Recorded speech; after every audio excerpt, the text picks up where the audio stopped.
Hi, welcome back to Soul Search Sunday with Johnny Tiger. The date is August 23rd, 2020.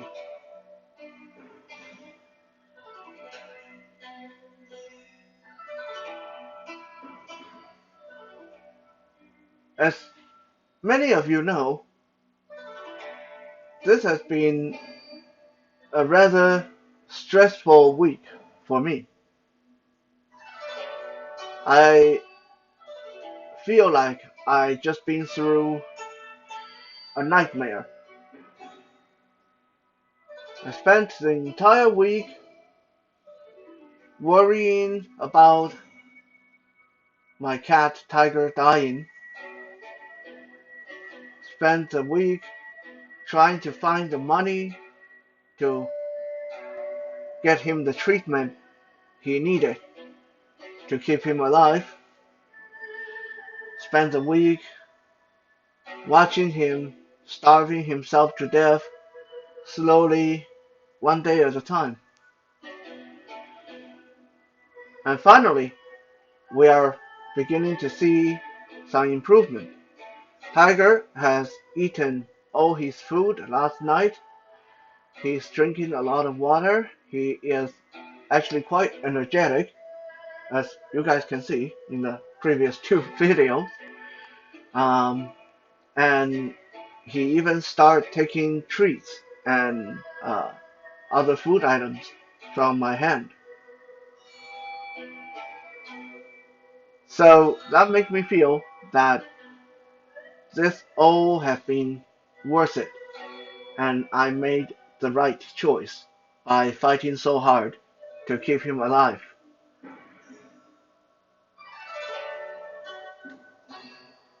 And of course, after a stressful week like this, I need to unburden my soul in Soul Search Sunday.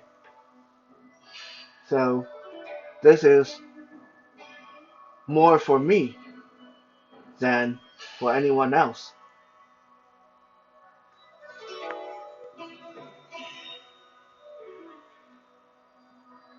You see,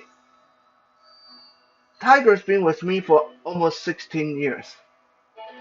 I've lived by myself. I lived on my own my entire adult life. In fact, I started living on my own even before I became an adult.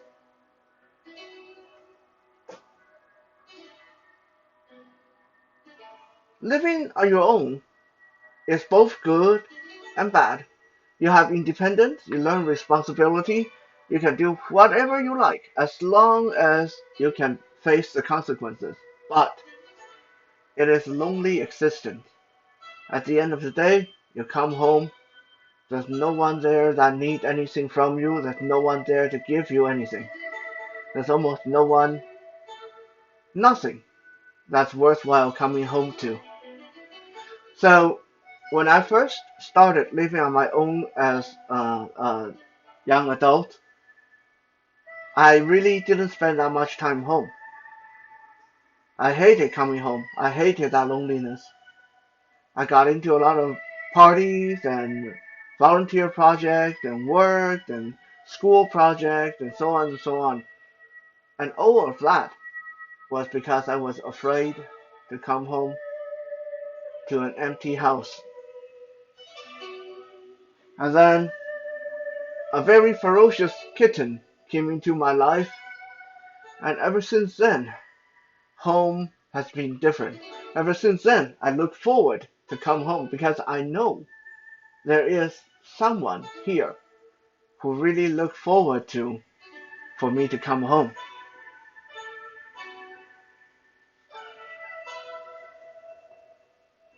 So as much as I've provided the best life I know how to Tiger, Tiger has benefited me immensely by keeping me grounded, keeping me sane, give me a purpose to get out of bed even when I am depressed or sad or just want to give up on the world.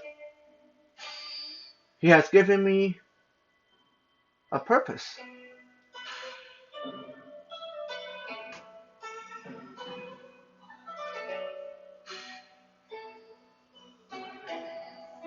A lot of people have expressed to me in one fashion or another that I am being very foolish, spending thousands and thousands of dollars trying to find people to donate thousands and thousands of dollars just to keep an old cat alive.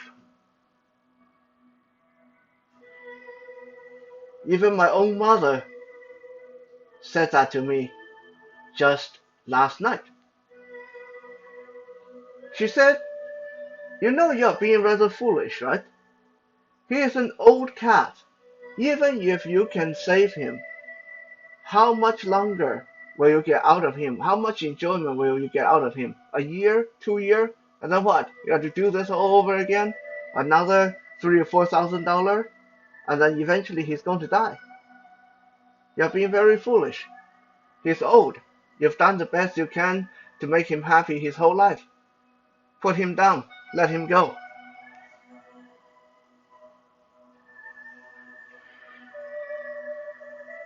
And yes, I am usually a very logical person, and I agree on a logical standpoint. She is right. I can't argue with her logic. Tiger is old, an old animal, old people get sick. My question is, then should we start to get rid of seniors then? Should we start to just get rid of people who are too sick to be cured? People who are on life support, respirators, people who are suffering chronic pain? Should we start just getting rid of them because they are taxing on the system and they are never going to get better anyway?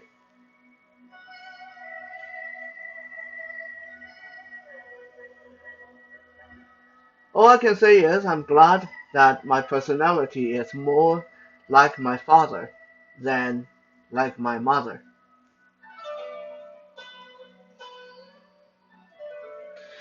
My father has never been and will never be described as a good person. My father and I have never really gotten along. In fact, I think we spent most of our life being adversaries than we have been parent and children, parent and child, or even friend.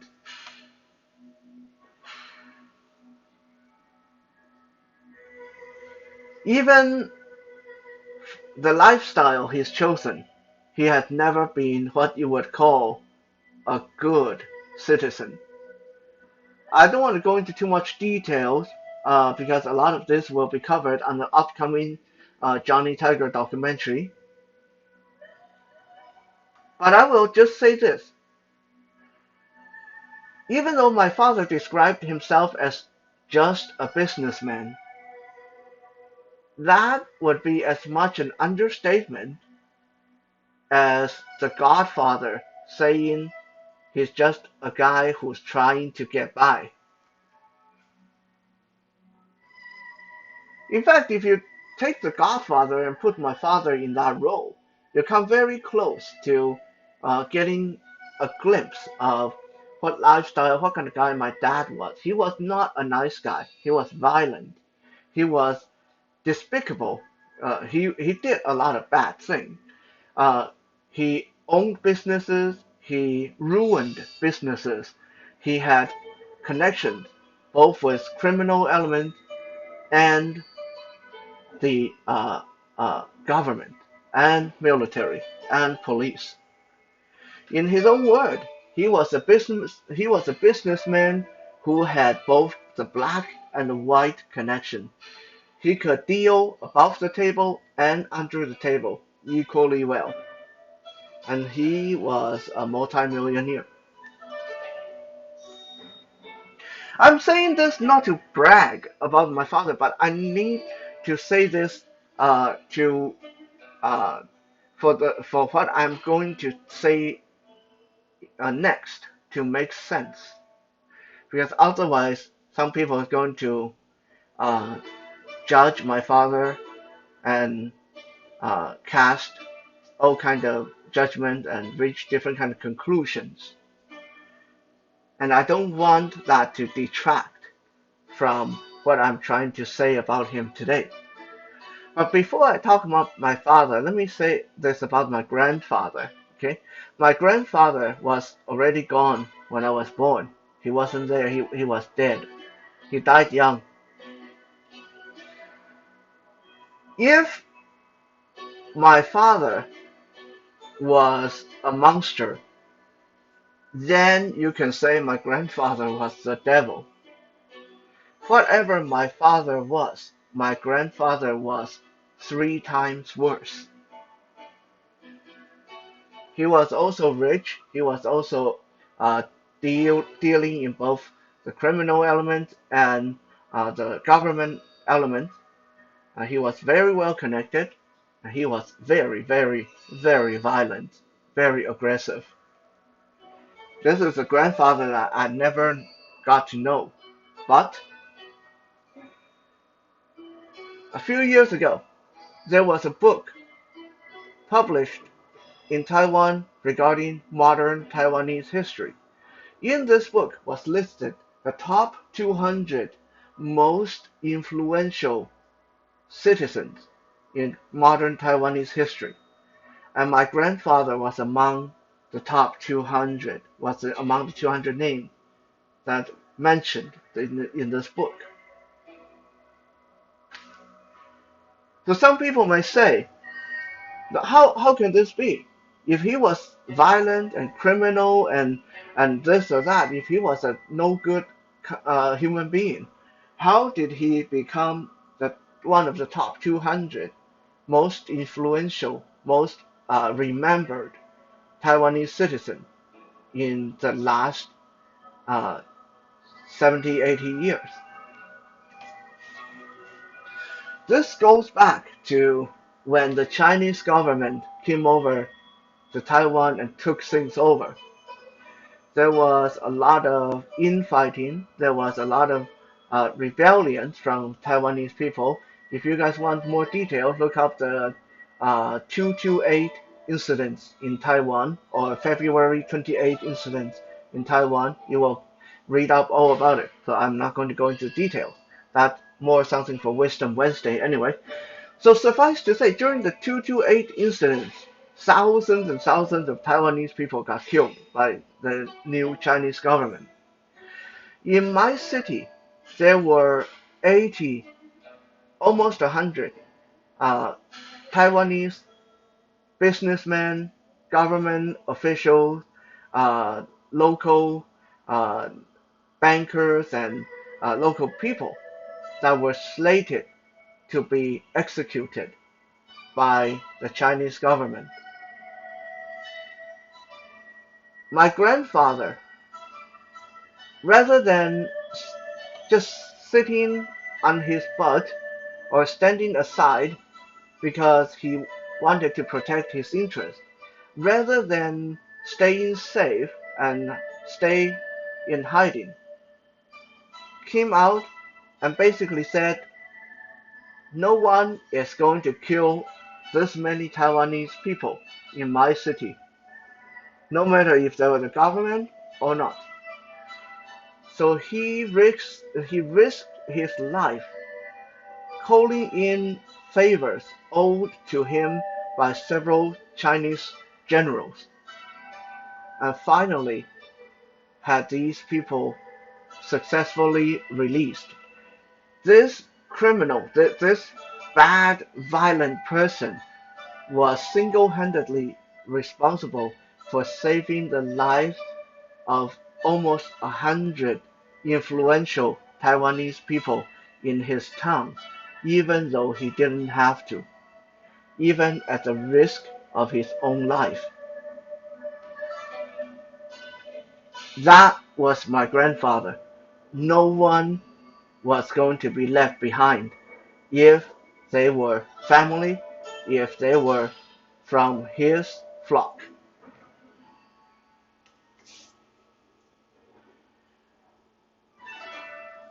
When I was 3 years old, I became very, very sick. I contracted Stevens-Johnson syndrome.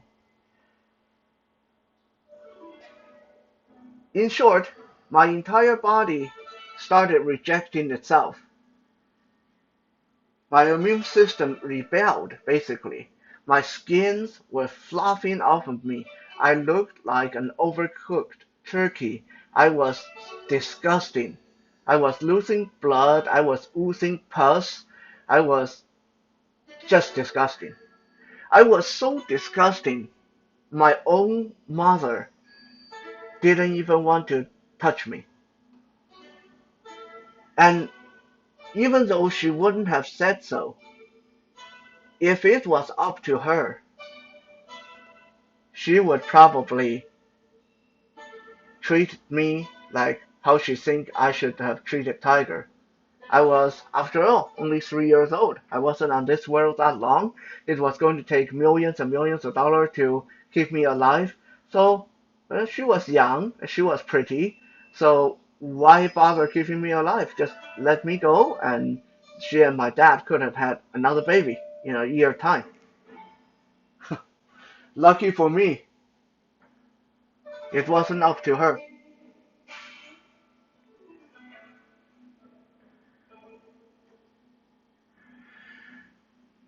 My father did three things to keep me alive.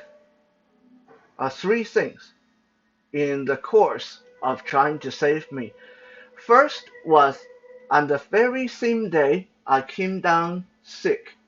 I was falling apart. My body was literally coming apart. No one wanted to touch me because no one knew if that was going to be a disease they could catch. No one knew what was going on. No one wanted to come near me. My dad scooped me up, put a towel, bath towel around me, scooped me up in his arm, put me in his lap, and drove me himself to the hospital. On the way to the hospital, his path was blocked by an ambulance.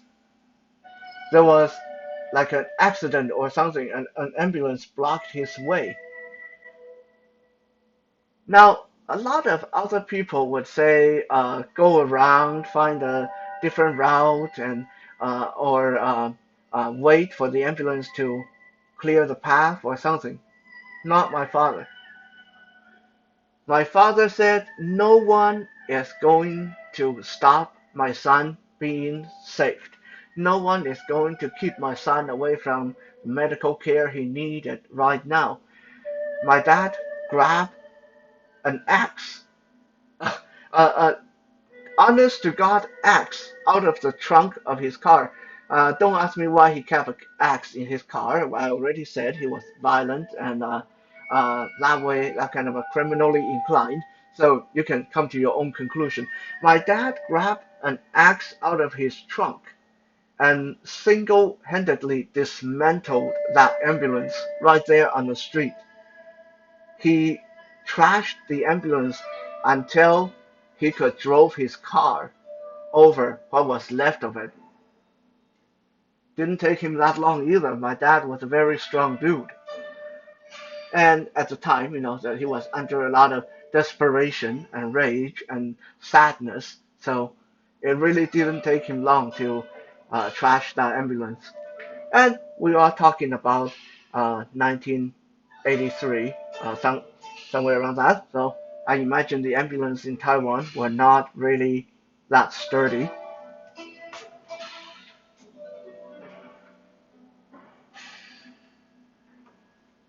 When my dad got to the hospital, he found out because it was Chinese New Year, all the surgeons, all the doctors, a lot of the nurses were on vacation. They were not nowhere to be found. And if I wanted surgery, I would have to wait for a couple of days for the doctors and surgeons to come back to the hospital. That's when he did the second crazy thing. My dad issued a citywide order that if the surgeons and doctors that worked for the hospital didn't return within the next hour, and if they didn't save my life that night, if I was to die that night, everyone who was supposed to be there to save me, them and their family, would die with me. He was he was ready to go that far. He was ready to back up that kind of a threat to keep me alive. And it worked. Within an hour, the top surgeon, the top medical expert, returned to the hospital and got ready to work. And I would have died if he didn't make a threat like that.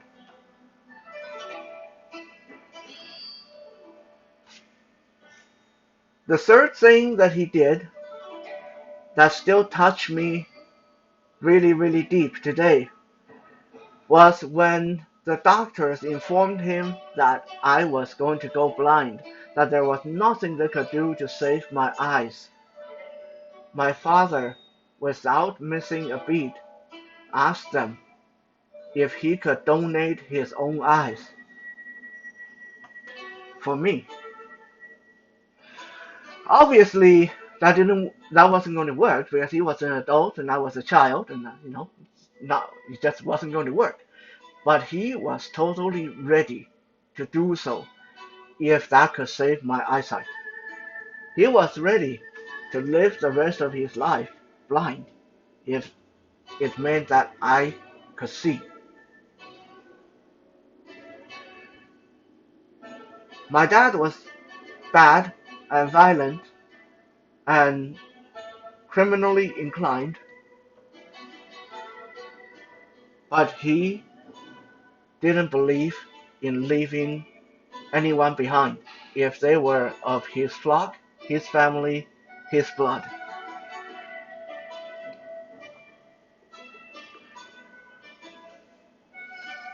Now, I know some of you might say, well, yeah, but that's totally different. Your grandfather was helping people, your father was helping you. That's totally different. That's totally different from feeling the way you do about just an ordinary elderly cat. That is com- 10 p.m. That is completely different, right?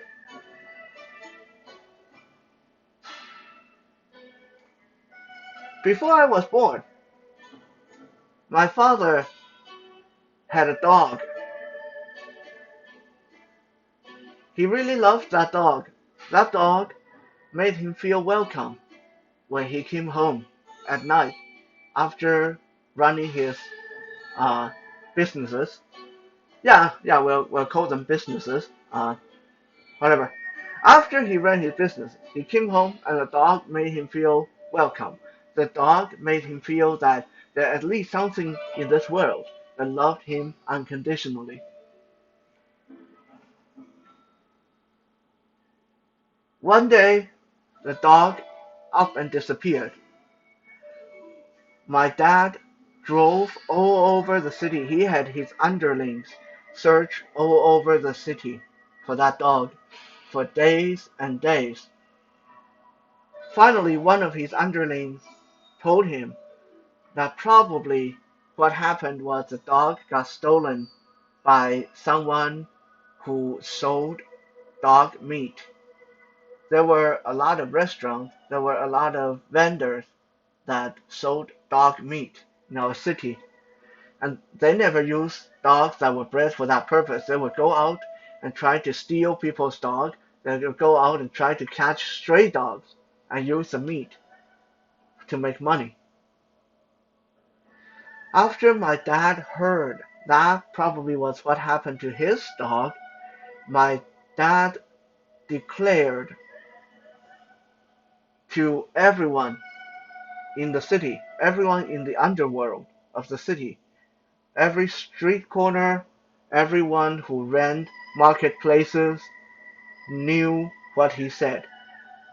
He said, from this day on, if I was to find out a single person selling dog meat, in the city of Kaohsiung. I would kill him. I would kill his entire family. Yeah, I know. My dad was very big on getting rid of people's entire family. Uh, just like that. As far as we know, as far as I know, as far as my friends know, that was the last that dog meat has ever been trafficked in the city of Kaohsiung. All the restaurant owners that dealt in dog meat stopped doing so because my dad really would carry out that threat. And no matter how ludicrous it was, it just wasn't worth risking their family just to sell dog meat.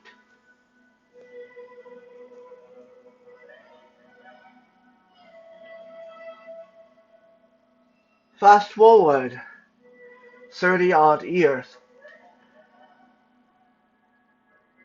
my dad has a different dog now, a little cocker spaniel or something. Uh, I'm not quite sure. Might be a teacup poodle. Uh, that dog went missing one day as well. This was about 10 years ago, before my dad came down with dementia.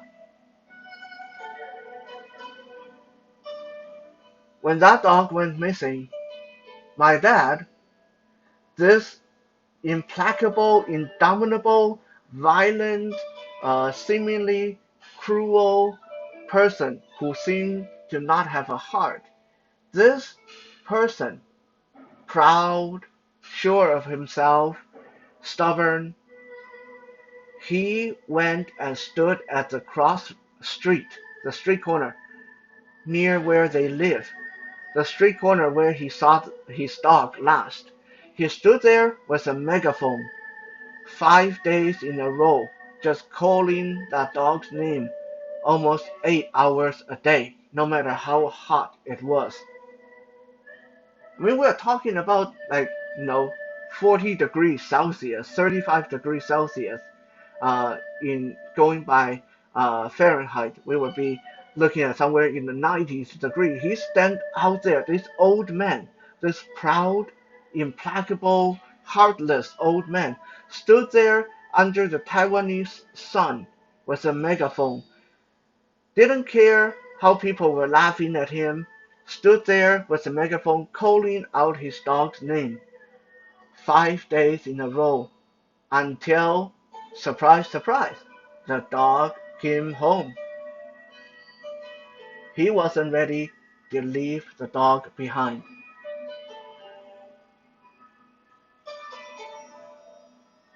So I'm glad that my personality runs more in line with my father. We do not leave our loved one behind, no matter how bad things look, and we'll keep trying and keep trying until there's nothing left to be tried. Now, for myself, I can give you 3 reasons why I made the choice I did, why I decided to fundraise thousands of dollars, why I would rather go into debt, why I would even rather ruin my credit history to save this cat. Reason number 1, it is a question of responsibility. 16 years ago, I walked into animal shelter and saved the life of a kitten that no one wanted, that the shelter, the SPCA, was ready to put to death because no one wanted this ferocious, bad-tempered kitten. 16 years ago, I walked into that shelter and made a pledge that I would take care of him. And I took that pledge very seriously. And I do not believe that it would be the responsible thing for me to do, to give up on him, to put him to death, just to save myself money and grief. Credit history can be rebuilt, money can be made, but a person's trust, a person's perception in his own goodness, once destroyed, will not be found again.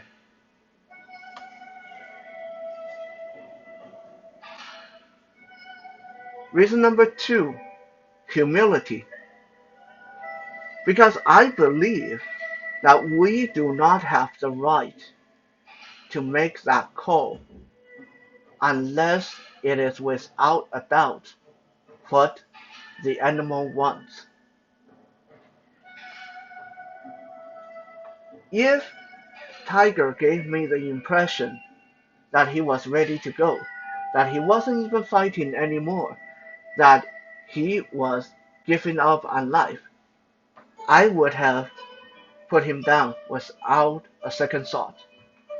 But until I am absolutely sure and beyond the shadow of a doubt, I don't believe it would be right for us to be so arrogant as thinking that we know what is best. When I took him to the vet and they told me how aggressive he was, how hard he was to handle, I knew he was not ready to go. I knew he was still fighting to stay safe, to stay alive, and he expected me to help him. Number three, self-preservation. As I said, this cat gave me a purpose. This cat keep me sane during a lot of crazy time. I don't know what is going to happen to my sanity or what life will be like without him. Of course, I know that I'll be okay. I will survive. I'm a survivor after all. But do I really want to find out in a hurry? No, maybe not. Let's put that off as long as we can.